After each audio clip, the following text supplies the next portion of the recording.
జనసేన అధినేత పవన్ కళ్యాణ్ మరికాసేపట్లో ఉప ముఖ్యమంత్రిగా బాధ్యతలు చేపట్టనున్నారు. విజయవాడలోని డిప్యూటీ సీఎం క్యాంపు కార్యాలయంలో 9 గంటల 30 నిమిషాల సమయంలో బాధ్యతలు చేపడతారు. ఈ మేరకు నిన్న క్యాంపు కార్యాలయాన్ని పరిశీలించిన పవన్ కళ్యాణ్ అధికారులకు పలు సూచనలు చేశారు. భారీ బందోబస్తు నడుమ బాధ్యతలు స్వీకరించనున్నారు. ఇందుకోసం అధికారులు అన్ని ఏర్పాట్లు పూర్తి చేశారు.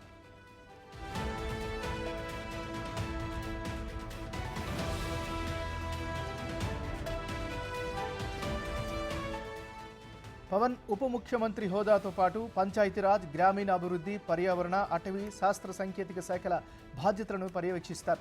తన ఆలోచనలకు, జనసేన సిద్ధాంతాలకు అనుగుణంగా శాఖలు ఉన్నాయని పవన్ ఇప్పటికే ప్రకటించారు.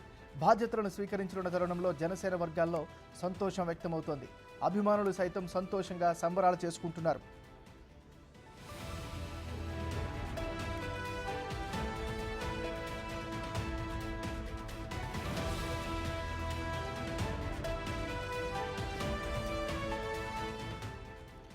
బాధ్యతలు స్వీకరించిన అనంతరం ఉదయం 11 గంటల 30 నిమిషాలకి ఐఏఎస్, ఐపీఎస్ అధికారులతో పవన్ కళ్యాణ్ భేటీ కానున్నారు. ఈ సమావేశం ముగిసిన వెంటనే మధ్యాహ్నం 12 గంటలకు గ్రూప్ 1, 2 అధికారులతో మాట్లాడతారు. ఆ తర్వాత 12 గంటల 30 నిమిషాలకు పంచాయతీ సెక్రటరీ అసోసియేషన్తో సమావేశం అవుతారు. ఇక రాత్రికి మంగళగిరి జనసేన పార్టీ ప్రధాన కార్యాలయంలో పవన్ బస చేస్తారు.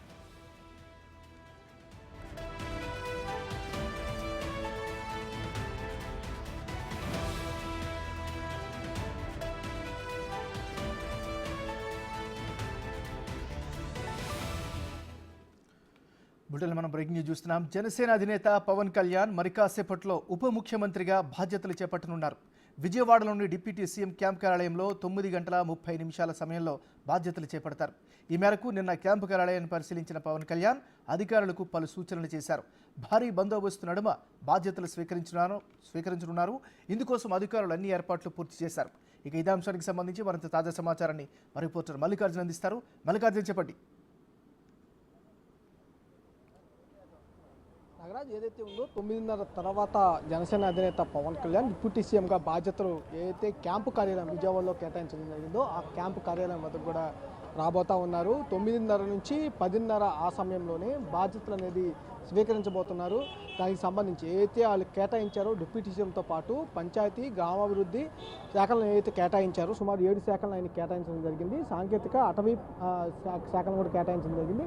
ఈ శాఖలపై కూడా బాధ్యతలు ఆయన స్వీకరించబోతా ఉన్నారు. తర్వాత బాధ్యతలు స్వీకరించిన తర్వాత ఏదైతే పాలనా పరంగా తీసుకోవాల్సిన వాటిపై కూడా అవగాహన చేసుకోవడం కోసం ఐఏఎస్, ఐపీఎస్ అధికారులు, ఎందుకంటే డిప్యూటీ సీఎం కాబట్టి కంపల్సరీగా ఐఏఎస్, ఐపీఎస్ అధికారులతో కూడా ఆయన సమావేశం నిర్వహించబోతా ఉన్నారు. పాలనాపరమైన అంశాలపై కూడా ఆయన చర్చించబోతా ఉన్నారు. దాని తర్వాత గ్రూప్ 1, గ్రూప్ 2 అధికారులు, అంటే జిల్లాలో గ్రూప్ 1, గ్రూప్ 2 అధికారులు ప్రధాన పాత్ర పోషిస్తారు కాబట్టి, ఎందుకంటే మండల స్థాయిలో కానీ, డివిజన్ స్థాయిలో కానీ, డిస్టిక్ స్థాయిలో కానీ 3 స్థాయిల్లో కూడా గ్రూప్ 1, గ్రూప్ 2 అధికారులే ఎక్కువగా ఉంటారు కాబట్టి వాళ్ళతో కూడా ఈ పాలనకు సంబంధించిన అంశాలపై కూడా సుదీర్ఘంగా వారితో కూడా చర్చించబోతా ఉన్నారు. కొంత అవగాహన అయితే తీసుకోబోతా ఉన్నారు. దాంతోపాటు ప్రధానంగా ఆయనకున్న శాఖ ఏదైతే ఉందో పంచాయతీరాజ్ శాఖ, ఆ శాఖకు సంబంధించిన ఏవైతే ఉన్నారో పంచాయతీ సెక్రటరీలు కీలకంగా కూడా పంచాయతీలు వ్యవహరిస్తూ ఉంటాయి కాబట్టి డిపార్ట్మెంట్కి సంబంధించి ఆ పంచాయతీలో ఏమేం చేయొచ్చు, గ్రామంలో ఎలాంటి సమస్యలు ఉంటాయి, వాటిని ఏ విధంగా షార్ట్అవుట్ చేయొచ్చు, ఏ విధంగా అభివృద్ధి అనేది గ్రామాల్లో చూపించవచ్చిన అంశాలపై కూడా పంచాయతీ సెక్రటరీ యొక్క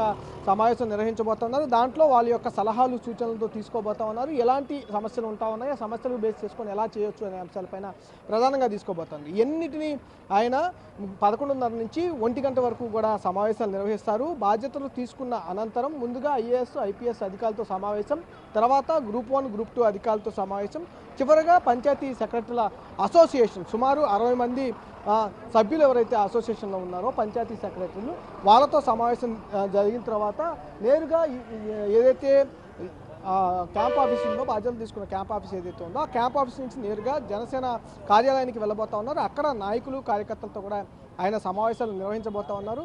దానికి సంబంధించి అంతేకాకుండా తర్వాత నైట్ హాల్ట్ అక్కడే ఉంది. రేపు నుంచి మరియు పాలనాపరంగా సంబంధించిన బాధ్యత తీసుకున్నారు కాబట్టి డిపార్ట్మెంట్కి సంబంధించిన రివ్యూలు అయితే కొనసాగే అవకాశం కనిపిస్తూ ఉంది. దాంతోపాటు ఏదైతే దీనికి సంబంధించిన బాధ్యతకు సంబంధించి అన్ని ఏర్పాట్లు అయితే అధికారులు కూడా చేయడం జరిగింది. మొత్తం బందోబస్తు, ఎందుకంటే పవన్ కళ్యాణ్ ఒక డిప్యూటీ సీఎంతో పాటు జనసేన పార్టీకి సంబంధించిన అధినేత కాబట్టి అన్ని ఇబ్బందులు, ఎక్కడ ఇబ్బందులు లేకుండా, సెక్యూరిటీ రీజన్స్ లేకుండా ప్రతి మొత్తాన్ని కూడా చెక్ చేసి లోపల పంపిస్తున్న పరిస్థితి కూడా కనిపిస్తూ ఉంది. అంతేకాకుండా పోలీసు సంబంధించి భారీ బందోబస్తు అనేది ఏర్పాటు చేయడం జరిగింది.